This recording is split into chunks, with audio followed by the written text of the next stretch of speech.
Come on. These relationships that you think are so awesome, and you know why? And I'll fill you in a little. I'll fill you in, especially the teenagers in the audience and the young people in the audience who kind of just recently kind of shot an email and somebody emailed them back, and a little Facebook thing happened, and a little wink and a little there in the playground, even though it's a separate school. But in recess you saw each other and like a little bit of that happened. Let me just fill you in a little. All of this is a product of low self-esteem.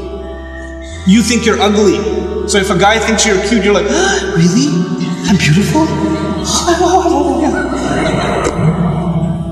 You have low self-esteem. You think nobody's gonna like you, nobody's gonna want to marry you, and all of that stuff. And on the other hand, the guy, we don't have good friendships and good relationships, and we're looking for something. And most of the guys, I don't have to tell you what's going on in your head. You and I have ijma' on this issue. The things that go on in our head. There's no reason for me to explain all of that to you. But just because you have raging hormones and you're like daydreaming about girls and things like that, it doesn't mean that you're in love. It just means that you haven't controlled your temptations yet. And you're ruining somebody's life. You're ruining an entire family. You realize what you're doing? And you call it love? You tell me if she was like 50 pounds fatter, you still be in love? Because she's the same person, same ruh inside her jasad, right? If she was a burn victim or something, if her hand burnt off, or her ear was missing, you still be in love? Or you find somebody else to love all of a sudden? And if you can't answer that question honestly, then come on, you're not in love, you're just hormonal.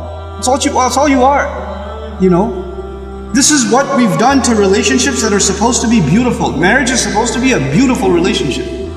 It's supposed to be a lifelong relationship.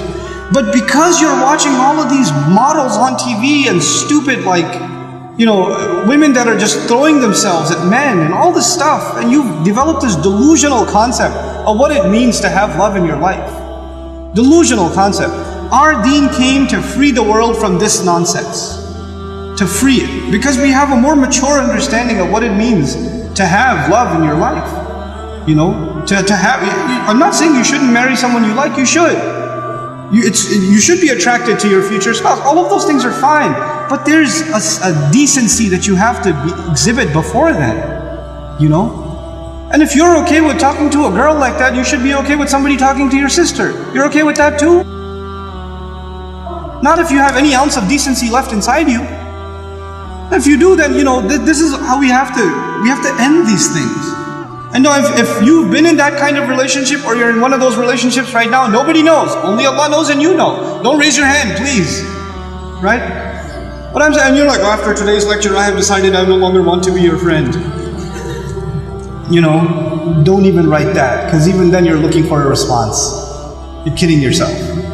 And then you're checking, did she write back? Yes, we should no longer be friends. And then you'll write back, you're right, we really shouldn't be friends anymore. And then she'll write back, yeah, never again. And then you're still doing it. Just stop, just cut it off. Just cut it off. It's not good for you. And guys, I've done a whole series on shame, so I won't repeat the whole thing because it took hours and hours and hours, but I will tell you this.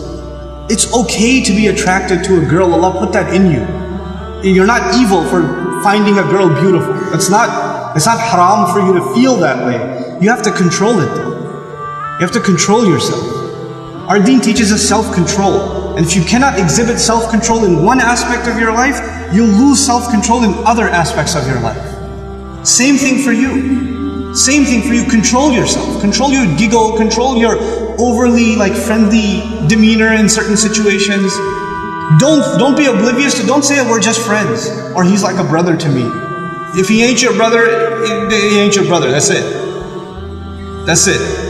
Either he's your brother, you share a mom, or he's not. And that's the end of it.